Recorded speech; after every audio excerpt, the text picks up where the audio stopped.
Guys finally సక్సెస్ఫుల్గా interview అయిపోయింది. ఈరోజు కాలేజీలో ఇంటర్వ్యూ కోసం 5 అవర్స్ వెయిట్ చేసిన. అసలు ఏమైందో ఈ వీడియోలో చెప్తాను. చలో. హలో గైస్, నమస్తే.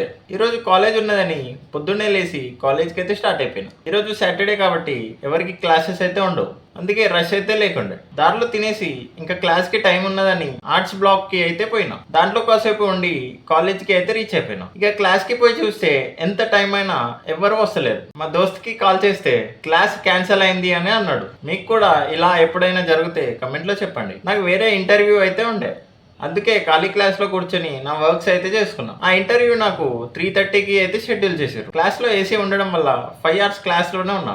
తర్వాత మన CV ప్రింట్ చేసుకొని నా బుక్ కూడా తీసుకొని సార్ దగ్గరికి అయితే పోయినా. గైస్ ఫైనల్లీ సక్సెస్ఫుల్గా ఇంటర్వ్యూ అయిపోయింది. ఫైనల్లీ ఇంటర్వ్యూ అయిపోయినాక రూమ్కి అయితే స్టార్ట్ అయిపోయినా. ఇంటర్వ్యూలో ఏం అడిగిందంటే why you came to interview అంటే నేనేమో to get job in RJ కోటిల ఫ్యాక్టరీ అని అన్నా. అంతే. ఇంకో సెకండ్ ఆలోచించకుండా మా సార్ అయితే యు ఆర్ సెలెక్టెడ్ అని అన్నా. ఇక ఫైనల్లీ రూమ్కి అయితే రీచ్ అయిపోయినా. ఈ వ్లాగ్ ఎలా అనిపించిందో కమెంట్లో చెప్పండి. అలాగే ఇలాంటి డైలీ వ్లాగ్స్ కోసం మన అకౌంట్ని ఫాలో చేసి సపోర్ట్ చేయండి. ఈరోజు వ్లాగ్ అయితే ఇంతే. నెక్స్ట్ వ్లాగ్లో కలుద్దాం. చలో బాయ్.